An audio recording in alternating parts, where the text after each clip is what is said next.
So it forces everything else to go down then. Yes. Interesting. Hello, welcome. I was just reading some 40k lore, but I'm here to play some Dark Magicians. Let's go. New ban list, new cards release. That only means that we're gonna have more competitive decks to face here. Join me as we enter our first tournament arc, getting into competitive Yu-Gi-Oh with Dark Magicians. As we make our way to top a regional, we need to build a new Dark Magician deck. This means we have to have as much advantage as possible. First, we'll need the Albaz engine. We learned in the last episode how powerful the Albaz engine works with the amount of fusion materials that keep coming back and forth. Link to the last episode will be the first link in the description. Next, we'll add Dinomorphia that control the board and our floodgates to monsters. We added these various engines to give our deck the best advantage because we need as many one-card starters in this meta as much as possible. These are especially useful when our one play gets negated by a hand trap. And the reason why we're not playing pure Dark Magician is simply because of the fact that there's too many spells that are bricks on their own or rely on something else to access it or to be able to use it. Example of this is Dark Magical Circle, requiring the summon of Dark Magician to use it. But then if you're going first, you require Eternal Soul to summon Dark Magician to then use that effect, which means there's 3 points interruption that a hand trap can involve. While a lot of these other engines that we're adding gives us the capability to do the same or more damage, especially in the meta. And when a duelist is opening hands are typically 1 to 2 one-card starters and then 4 to 3 hand traps is immensely difficult to play through and control your opponent from being able to make their play. So we need to have as much advantage as possible to play through these odds. In case you're unfamiliar with what a hand trap is, it's a card that can be activated that either destroys, negates, or interrupts your opponent's plays.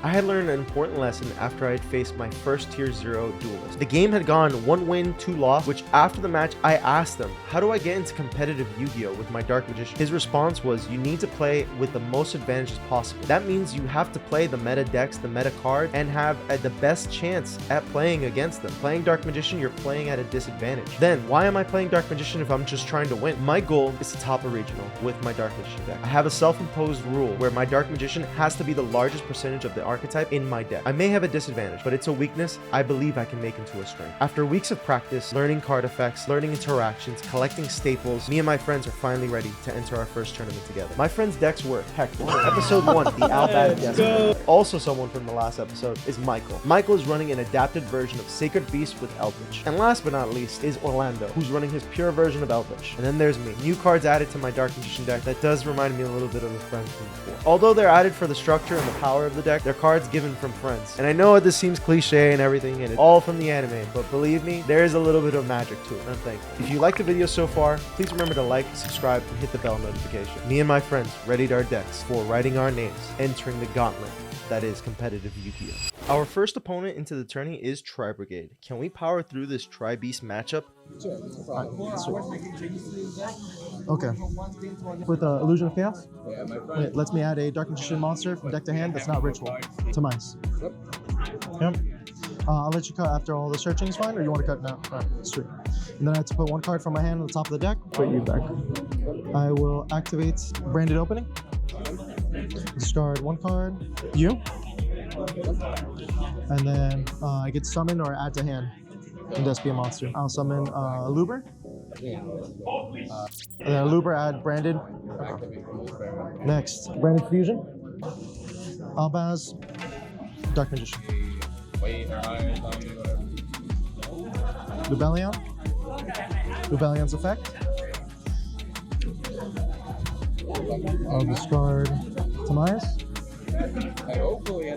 Any response? No? So we go Red Eyes Dark Dragoon. But I know the material. Oh yeah, sorry. For Dark Magician and Albaz. The main thing is not targeting. And it's omni-negate. And 1 omni-negate for a discard. Yep. Then I'm going to put 1 face down, pass turn. And my main. Alright. Activate Alpha on click. Chain. Dinomorphia Frenzy. Lets me essentially fusion summon by sending a Dinomorphia monster and a Dinomorphia monster from my extra deck. Teresia. Seraphon. Fusion summon. Dinomorphia Ketagina. Okay. Let me summon random cards at the grave. Yep. Back at the bottom and you off. So you play my card grave.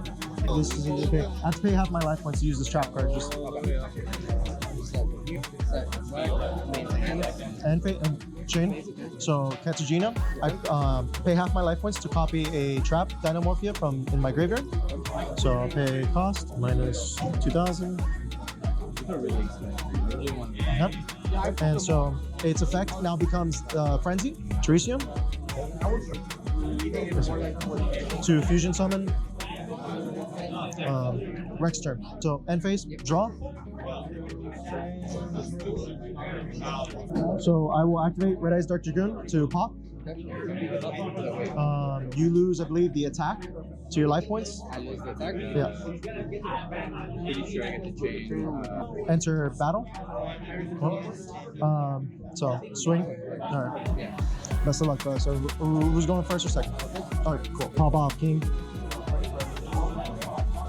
Sure. Not for me today. No. Our first duelist was Carlos. Unfortunately, he bricks and must pass turn. When I try to combo off, he doesn't make it easy, but I end up playing through his negates. He had negates such as Gamma, Infinite Permanence, and Dimension Barrier. With all that, I still managed to build enough advantage to have some form of control on the board with my Adventure Engine. When I pass turn back, fortunately for us, it's enough to win us the match.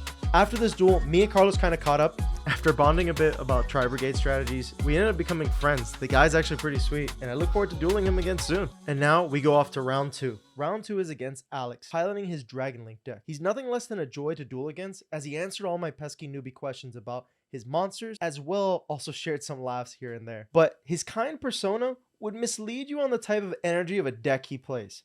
Because if I were to sum up Dragon Link into one phrase, it would be all gas and no brakes.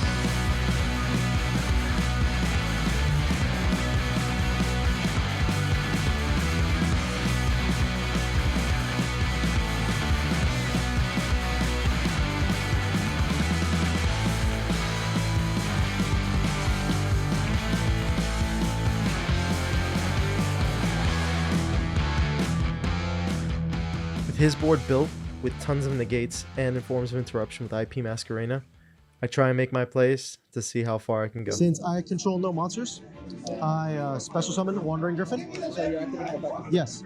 That is fine. I'm going to enter battle phase. Before entering battle, Okay. I'll go IP effect. Okay.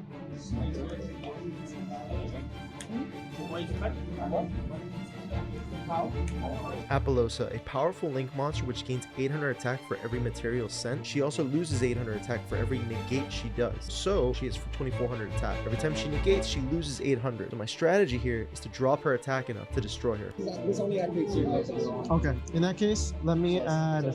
I will activate Preparation of Rites, adding Illusion of Chaos. Now, I activate Illusion of Chaos. I will add Tamias from deck to hand. Then I put one card from the top from my hand on top of the deck.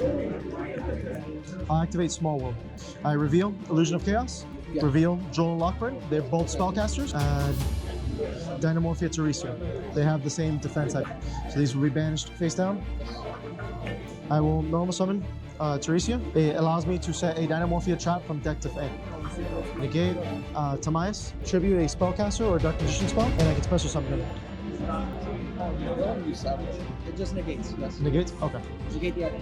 Alright. Then I will enter battle phase. Just 16. Just 16? Okay, so then I will attack with Griffin to Apollosa. I'll pass turn. Combo off, King.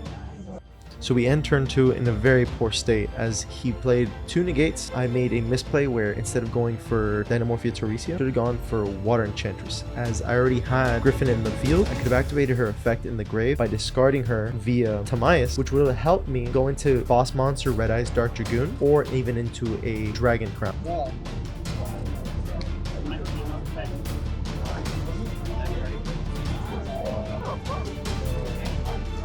Deactivate on the field.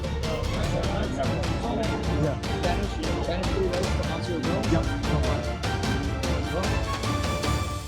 After a flurry of combos, there was no way for me to overcome 2 monsters with no effect. He was able to gain as much advantage as his Dragon Link deck recycles materials from the graveyard. He climbed up the links, tried to summon out my Magician Souls, forgot that his Dark has to have a zone to point to, got out Unicorn, shuffled back my card, and pretty much just attacked for game from there. We enter round 2, where I'll go first and try and build a strong enough board to overtake the Dragon Link deck. I will go first. Good luck.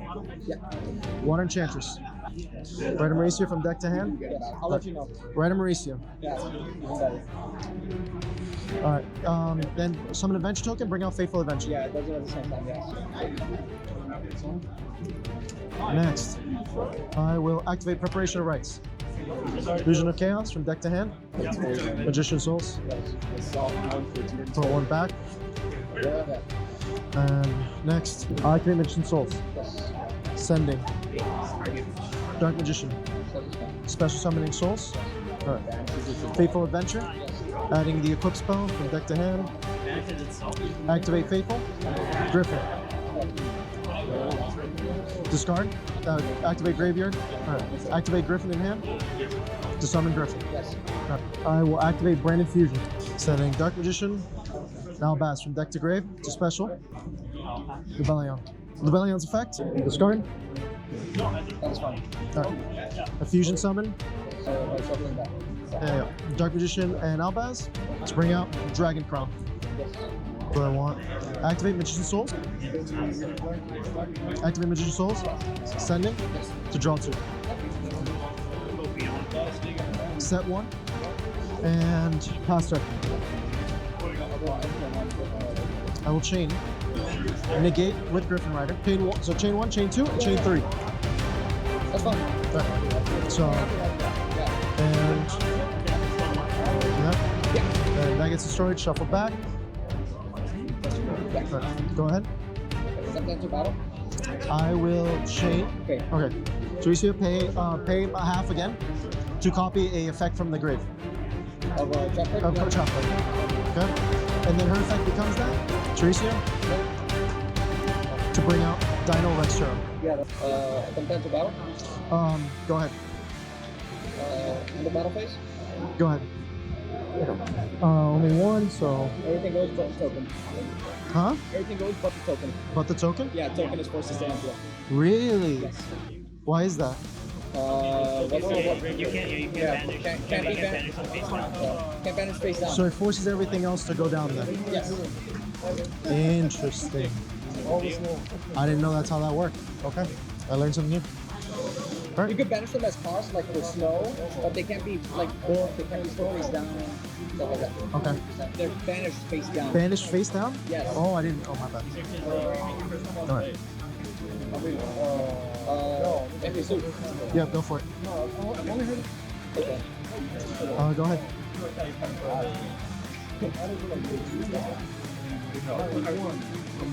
It summons out from deck to field. Special. Okay. Effect the Striker Dragon? Um, A big second. yeah. Adds from deck to hand. On resolution. Yeah. Chain. It just targets. Just to see them. I'll go ahead and make Paratic Seals, and I'll go effect of Astra. Okay. I'll add Tracer. Yep. I'll activate Duel. Yep. Go ahead and do the fight. Yep. Okay. Comes out up to 2. I'll go ahead and use Tracer effect, target Duel. Yep. What does that do? Target a face-up card on field to destroy it and destroy some of another rocket monster from green. Deck to field. Exactly, something itself, yeah. It's pretty salty, but I respect you. Good to know Smitty fans are legit. Go for it. Order.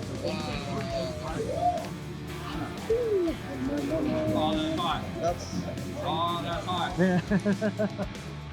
Dueling Onyx was a great learning experience. I never knew that evenly matched would have that effect with the token. Gaining that experience made me a better duelist than I was before dueling him. And it's kind of these sorts of matches that really improve you regardless of the loss. And these were the 2 first duels in tournament. There's still 2 more duels to go. I will upload the other 2 matches. So if you enjoyed the video, please remember to like and subscribe and stay tuned for the next part.